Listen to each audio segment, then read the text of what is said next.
Shalom Bapak Ibu, saudara-saudari. Sebelum kita mendengarkan penyampaian firman Tuhan yang tadi sudah dibaca, mari kita bersatu dalam doa, mohon pimpinan Roh Kudus. Mari kita berdoa. Terima kasih Tuhan, terima kasih Bapa atas penyertaan-Mu terhadap kami Tuhan, sepanjang hari ini Tuhan. Dalam setiap langkah dan kegiatan kami, Kau boleh selalu menyertai kami Tuhan. Tuhan, sebentar kami akan mendengarkan firman-Mu Tuhan. Kiranya Tuhan, Kau boleh memimpin kami Tuhan, berkati kami agar apa yang boleh hamba-Mu ini sampaikan Tuhan, itu adalah kebenaran firman-Mu Tuhan, dan boleh melekat dan tidak lalu begitu saja dalam hati dan pikiran kami Tuhan. Kami serahkan doa ini ke dalam tangan-Mu ya Bapa. Hanya dalam nama Tuhan Yesus kami sudah berdoa dan mengucap syukur. Amin.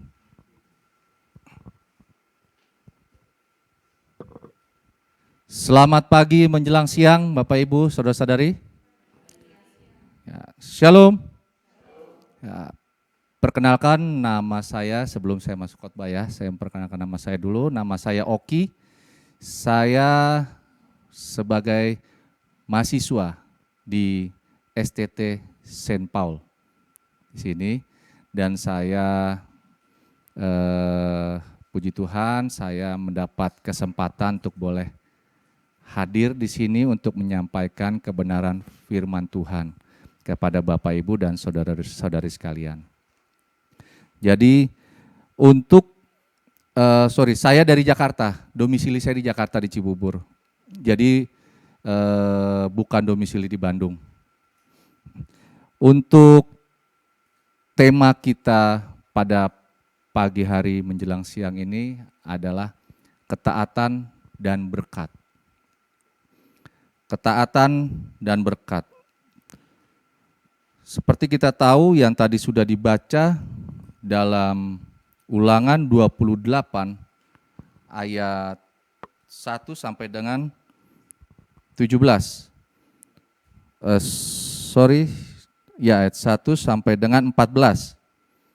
Dan di sini mengatakan bahwa jika engkau baik-baik mendengarkan suara Tuhan Allahmu dan melakukan dengan setia segala perintahnya yang kusampaikan kepadamu pada hari ini, maka Tuhan Allahmu akan mengangkat engkau di atas segala bangsa di bumi.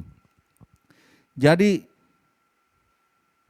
yang disampaikan ini adalah situasi di mana saat itu Musa sedang memimpin bangsa Israel untuk menuju ke tanah perjanjian atau tanah Kanaan.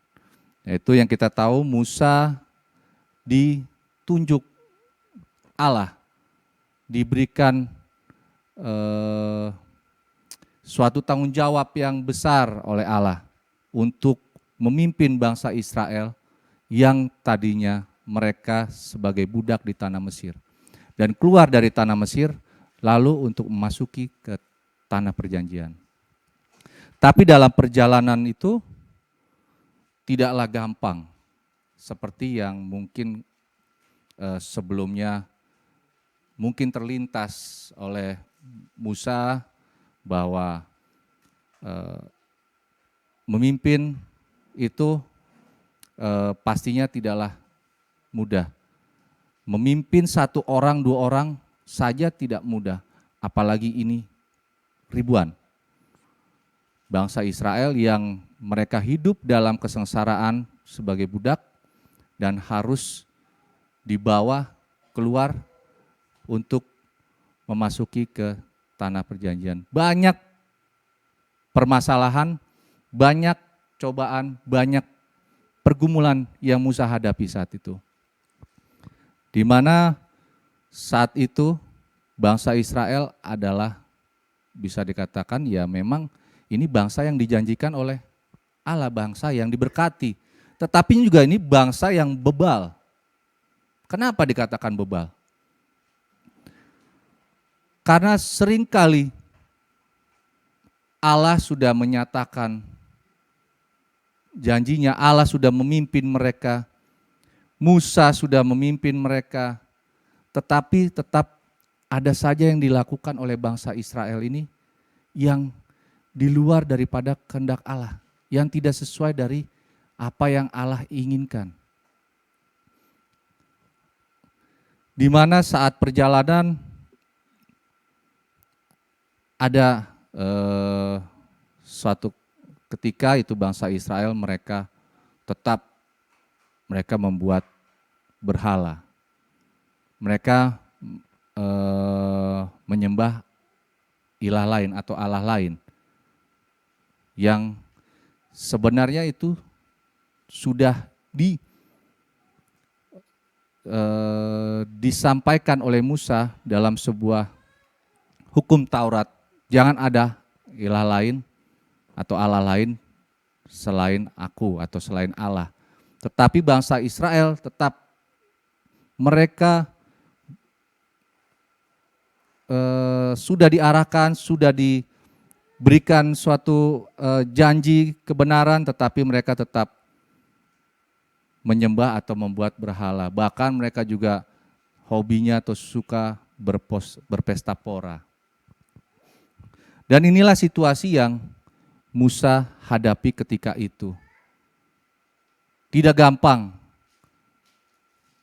tidak mudah sebagai seorang pemimpin, memimpin beberapa orang, bahkan banyak orang dengan banyak pemikiran, banyak kepala, banyak maunya. Ketika diarahkan A, ada saja pasti yang ingin jadi B. Ketika diarahkan untuk B, ada saja yang maunya C. Mungkin di sini kita pernah atau seringkali mengalami hal seperti itu. Jadi jangan kita menganggap memimpin atau menjadi seorang pemimpin itu mudah. Sangat berat, bebannya berat. Yang di pundak seorang pemimpin itu adalah beban-beban daripada orang-orang yang dipimpinnya. Itu tidaklah mudah, Bapak Ibu.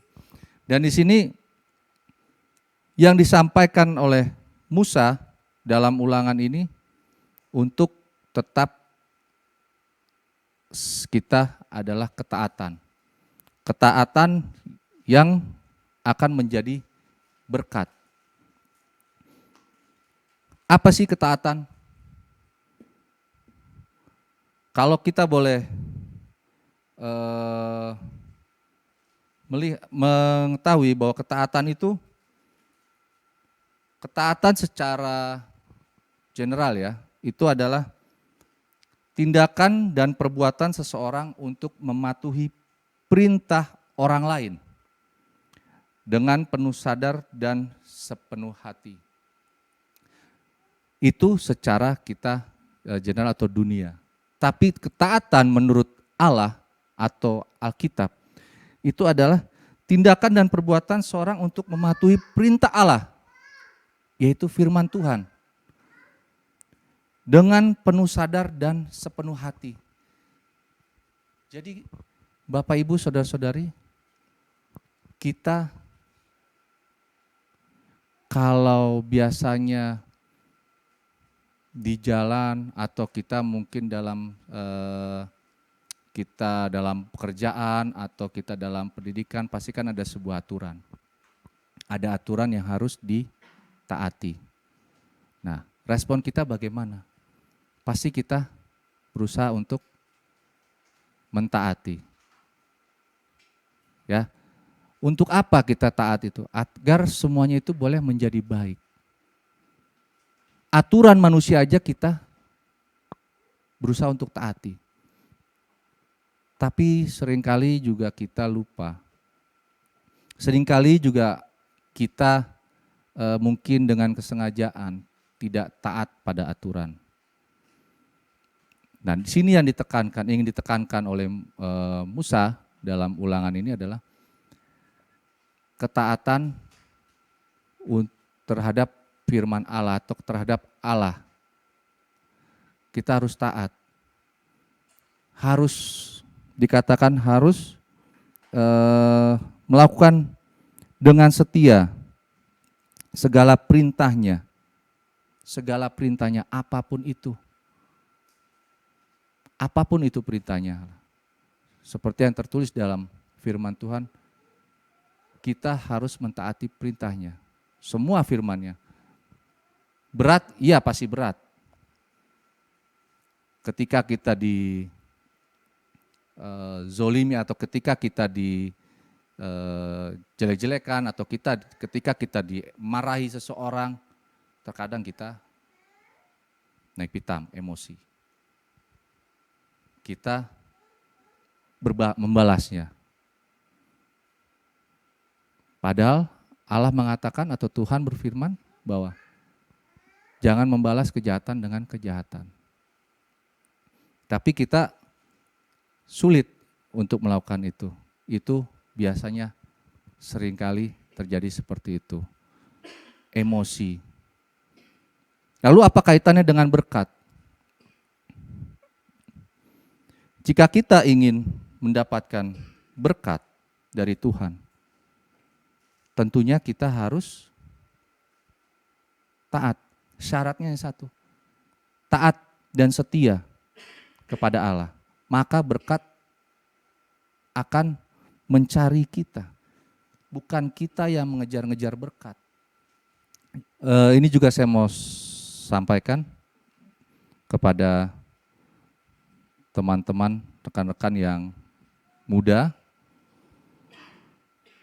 Dalam kita mungkin dalam bekerja atau dalam pendidikan ya, seringkali yang terpikiran kita adalah kita mengejar berkat. Berkat, berkat, berkat, dan berkat.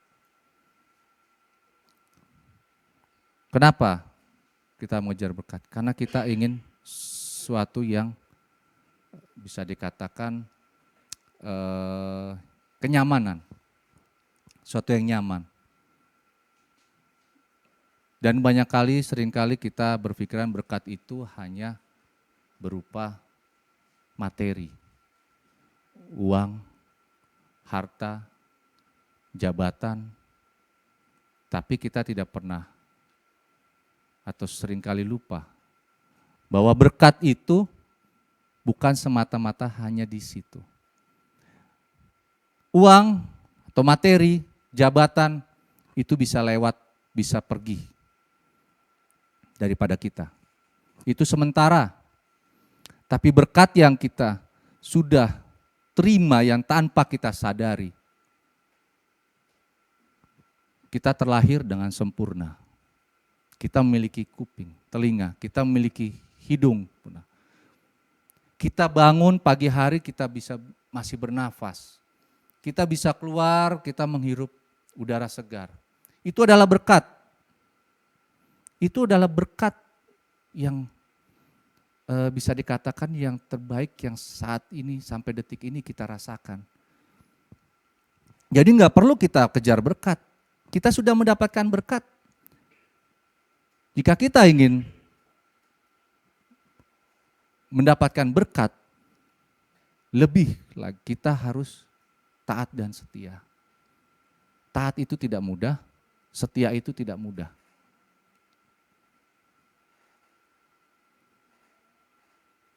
Sering dalam perjalanan kita, hidup kita adalah mungkin sering tergoda. Kita punya pemikiran, oh saya mau ke rumah si A, contoh ya, ke rumah si A.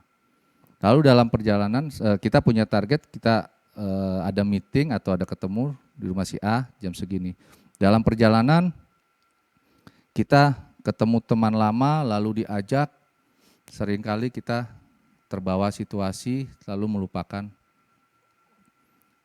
janji kita. Dan itulah yang harusnya jangan kita lakukan seperti itu terhadap Allah. Kita berjanji setia dengan iman kita, kita percaya kepada Allah dan harus kita jalani dan lakukan sesuai apa yang Allah inginkan, kehendaknya, bukan kehendak kita. Apa kaitannya dengan Kisah Para Rasul yang tadi juga dibacakan dalam Kisah Para Rasul 28? ayat 17 sampai dengan selesai. Di situ kita lihat sama, dua tokoh ini adalah dua tokoh memang berbeda masanya. Musa pada perjanjian lama dan Rasul Paulus itu pada perjanjian baru. Tapi mereka adalah dua tokoh yang sama-sama mereka memiliki pergumulan yang hebat. Kita ketahui Paulus dalam bacaan itu juga ketika sampai di Roma, bukan dia disambut atau dia mendapatkan kemegahan, tetapi dia langsung menjadi tahanan rumah. Dia dikawal, dijaga oleh prajurit-prajurit. Tetapi dia masih disertai oleh Tuhan. Dia masih bisa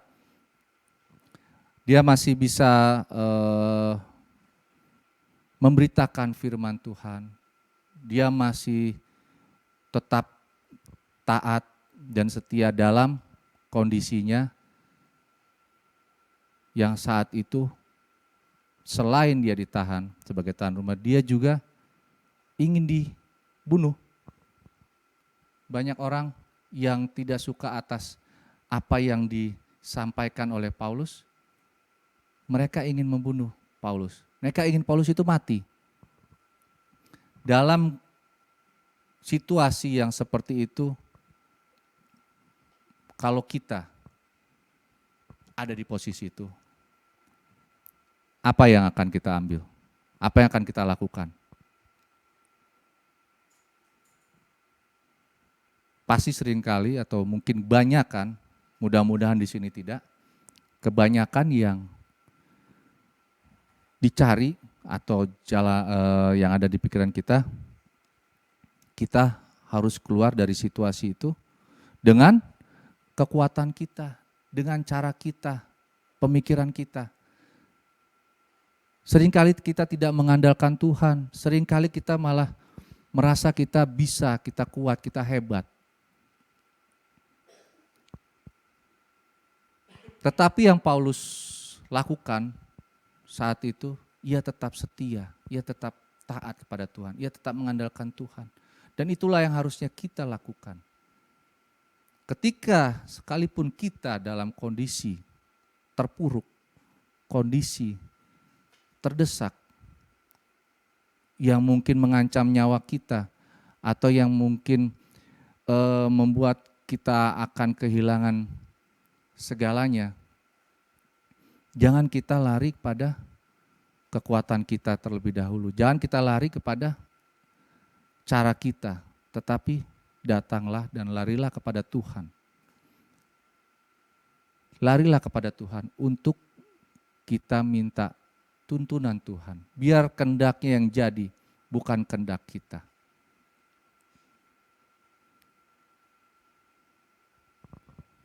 Jangan kita seringkali mengucap syukur atau kita merasa Tuhan itu baik, kita dapat berkat apabila kita senang. Tetapi ketika kita susah, ketika kita dalam pencobaan, ketika kita dalam situasi terdesak, kita merasa Tuhan meninggalkan kita. Kita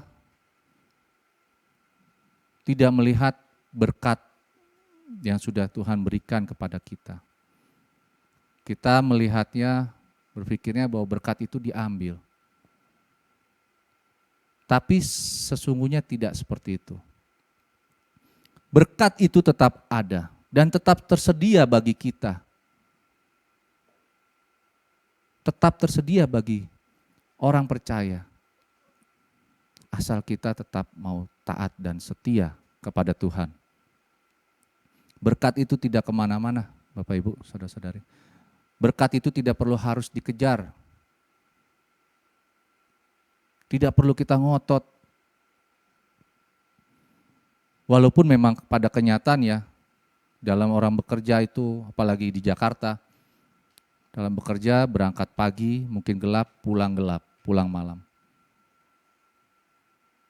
Itu yang memang dilakukan dalam mencari berkat dalam artian materi untuk memenuhi kebutuhan hidup. Tapi seringkali yang terjadi adalah kelelahan. Kita lelah bahkan sampai sakit. Sakit lalu kita tidak bisa ngapa-ngapain. Jadi di sini yang mau saya tekankan adalah berkat itu sudah tersedia bagi orang percaya, bagi kita semua. Tidak perlu kita kejar terlalu dikatakan terlalu ngoyo. Berkat itu akan datang dengan sendirinya. Artinya kita harus tetap taat dan setia. Jangan kita berpaling atau sedikit pun kita menoleh kepada keinginan-keinginan daging, kepada janji-janji manis dunia, tetapi kita tetap harus fokus pada janji Tuhan. Bahwa Tuhan berjanji, di sini dikatakan pada ayat 13. Tuhan akan mengangkat engkau menjadi kepala dan bukan ekor.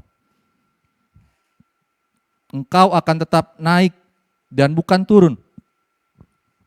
Apabila engkau mendengarkan perintah Tuhan Allahmu yang kusampaikan pada hari ini, kau lakukan dengan setia.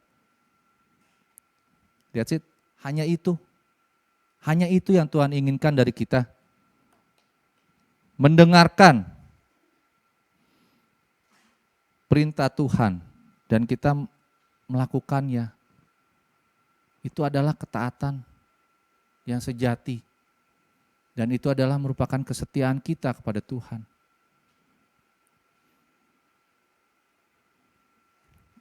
Kalau Bapak, Ibu, saudara-saudari di sini dalam dunia bekerja, kita taat akan perintah atasan kita. Hei, kamu tolong carikan ini, tolong belikan ini, beli itu. Ya, siap, jalan. Senang tidak atasan kita? Tentu senang kan? Kemungkinan besar kita akan mendapatkan bonus atau mendapatkan pujian, atau paling besar, terbaik itu kita bisa mendapatkan kenaikan pangkat, jenjang karir yang bagus. Kalau kita taat aturan atau taat perintah atasan kita. Begitu pula kita yang disampaikan di sini hanya cukup mendengarkan dan kita taat dan melakukan firman Tuhan. Maka berkat itu akan datang kepada kita. Tetapi bagaimana kalau kita tidak taat? Bagaimana kalau kita tidak mendengarkan firman Tuhan dan kita tidak melakukannya? Di sini juga disampaikan dalam ayat 15 akan saya bacakan. Tetapi jika engkau tidak mendengarkan suara Tuhan Allahmu dan tidak melakukan dengan setia segala perintah dan ketetapannya yang kusampaikan kepadamu pada hari ini, maka segala kutuk ini akan datang kepadamu dan mencapai engkau. Memang kalau kita bicara kutuk ini di perjanjian lama ini memang boleh dikatakan ini adalah suatu murka Allah.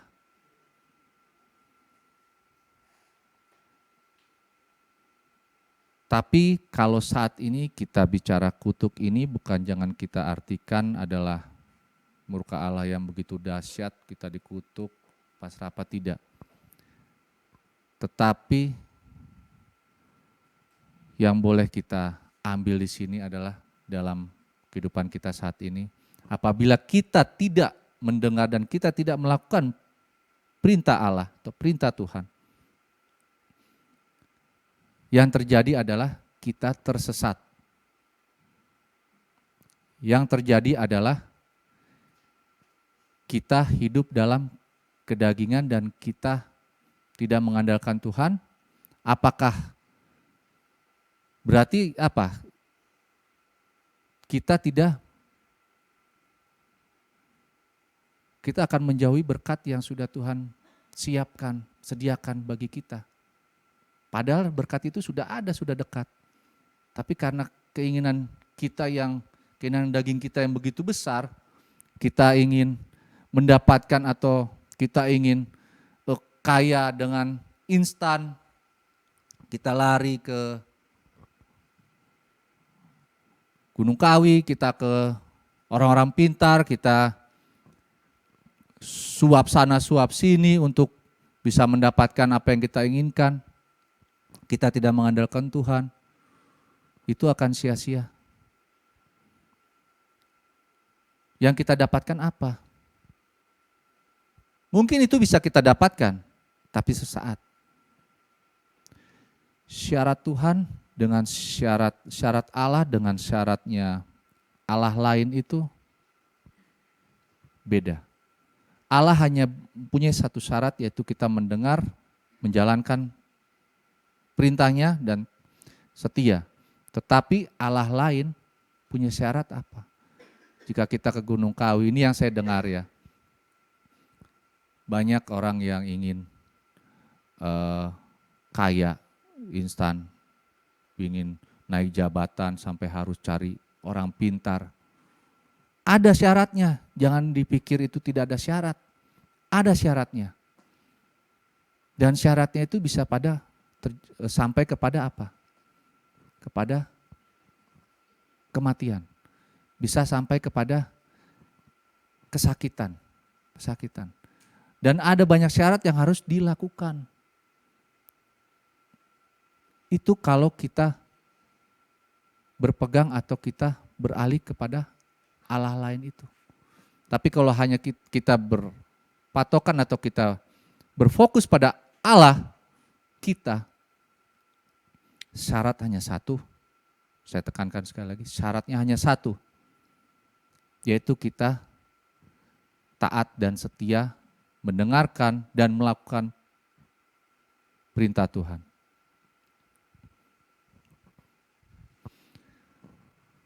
Jadi dalam bacaan ini, Ulangan maupun Kisah Para Rasul, ini adalah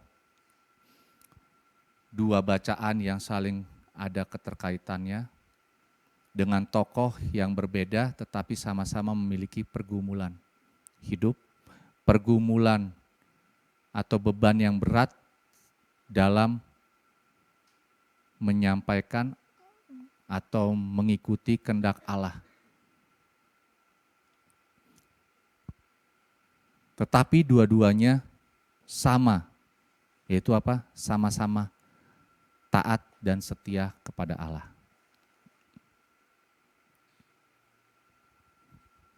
Dan itu yang akan kita bisa dapatkan, yaitu apa? Berkat yang melimpah. Berkat yang melimpah jangan hanya kita pikirkan secara materi, tapi berkat yang melimpah adalah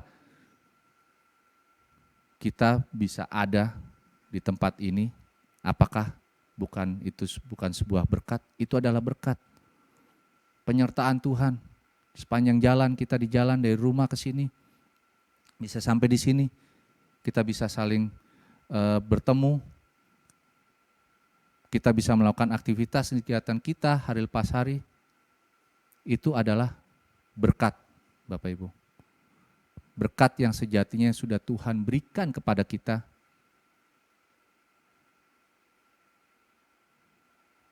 Tanpa kita meminta, Tuhan siapkan. Jadi jangan kita berfokus atau berpikir pada berkat materi saja ya. Tapi kita harus fokus kepada ketaatan kita. Kalau boleh sebelum saya mengakhiri, izinkan saya untuk boleh saya menceritakan sedikit di mana perjalanan hidup saya. Berapa tahun yang lalu ya di sini juga ada teman-teman saya sebagai saksi hidup. Saya bisa dikatakan saya memiliki motivasi atau prinsip adalah kondisi atau situasi tidak boleh saya kalah oleh situasi dan kondisi, tapi saya harus mengalahkan situasi atau kondisi apapun itu. Itu prinsip saya dulu. Itu sama saja seperti saya merasa diri saya udah paling hebat. Ketika saat itu saya ya bisa dikatakan apa yang diinginkan saya bisa adakan, saya bisa berikan, saya bisa cukupi, lebih dari cukup, saya memiliki ini itu. Tapi suatu ketika secara tanpa diduga dan hanya hitungan, ya mungkin hitungan cuma berapa jam lah, Tuhan ambil, Tuhan minta kembali apa yang sudah Tuhan berikan. Karena apa? Karena saya tidak taat dan saya tidak setia. Saya mengandalkan kedagingan saya dan saya mengandalkan akal pikiran saya, kehebatan saya saat itu. Tuhan ambil, Tuhan minta kembali. Saya tidak memiliki apa-apa. 0. Hutang ada. Tapi bagaimana saya harus berputar otak, saya dan istri harus memikirkan bagaimana harus melunasi hutang. Tidak ada pekerjaan. Lalu dalam berjalan waktu, saya berusaha untuk taat kepada Tuhan. Ini juga ingin saya sampaikan. Ketika kita taat kepada Tuhan, ketika kita setia, bukan berarti hidup kita senang. Bukan berarti kita ada dalam kemakmuran. Belum tentu. Ketika saya berusaha taat dan setia, saya dan istri saya, ketika itu Tuhan meminta anak kami yang pertama. Tuhan minta, Tuhan panggil dia. Dan di situ kami berpikir, apakah kami kurang taat? Apakah kami kurang setia? Apakah masih ada kesalahan kami? Bahkan sampai kami menyalahi Tuhan. Kami marah pada Tuhan saat itu. Tapi berjalannya waktu banyak teman-teman kami yang terus memberikan kekuatan dan itu juga merupakan berkat bagi kami. Ketika kami terpuruk saat itu, 0 bahkan di titik terendah kami kehilangan anak, kami masih memiliki berkat, yaitu apa? Masih memiliki orang-orang yang peduli terhadap kami. Kami masih diberikan suatu kekuatan untuk bisa bangkit, untuk kami bisa tetap setia kepada Tuhan, tetap taat kepada Tuhan. Singkat cerita, berjalannya waktu, dan saat itu pun saya sempat mungkin berapa minggu sebelum kami kehilangan anak, Tuhan panggil anak kami, saya sempat berbicara atau konseling terhadap komunikasi terhadap Reverend Rafael di Surabaya. Saya menyatakan saya mau menjadi hamba Tuhan, full pelayanan. Hamba Tuhan penuh. saya ingin melayani. Dengan keterbatasan pemahaman saya mengenai teologi ya, dengan keterbatasan iman saya saat itu, saya mau kembali taat dan setia. Dan saya mau mencari Tuhan dan saya mau melayani. Dan di situ pertanyaan yang sampai detik ini saya ingat. Reverend Rafael mengatakan, apakah Poki sudah siap memikul salib? Karena memikul salib itu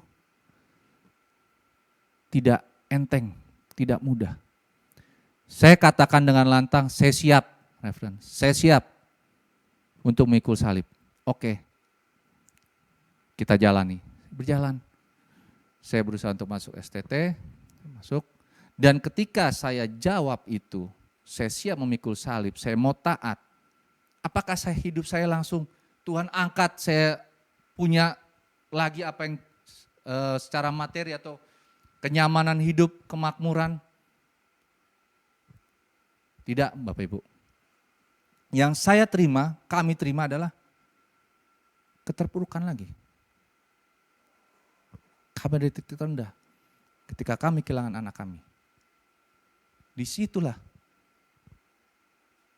bisa dikatakan ya ujian ya. Disitulah Tuhan ingin tahu seberapa taat dan setianya kita. Jangan hanya kita berbicara, ya saya mau taat dan setia hanya di mulut dan pikiran, tetapi kita tidak menjalankan itu. Dan saya akhirnya sampai detik ini, puji Tuhan, masih tetap dalam proses untuk perkuliahan, di STT St. Paul, Sekolah Tinggi Teologi St. Paul, Bandung di sini, yang dipimpin Ibu Hertina.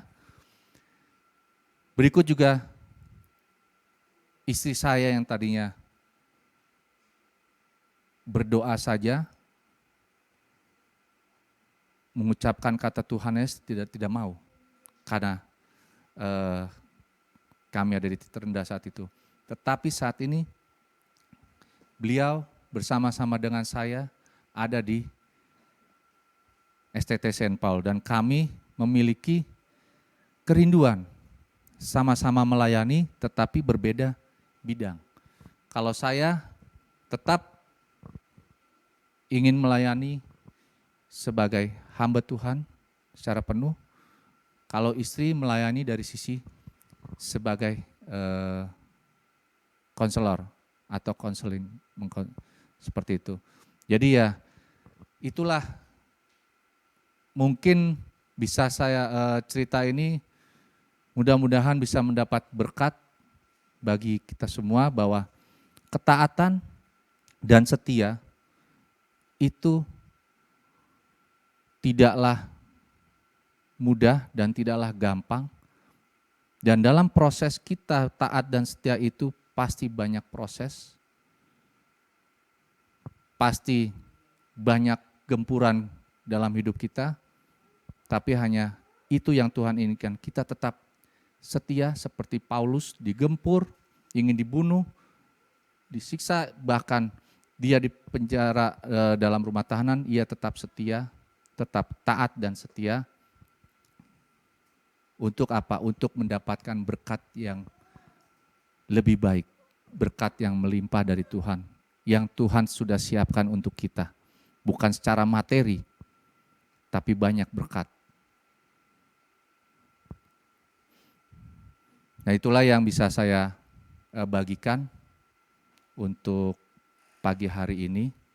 Kiranya firman Tuhan yang saya sampaikan, yang bisa Bapak Ibu dengar pada pagi hari menjelang siang ini, bisa melekat dalam hati dan pikiran kita semua, tidak lalu begitu saja, dan menjadi berkat dan menjadi ketaatan dan setia kita dalam kita menjalani proses hidup kita hari demi hari.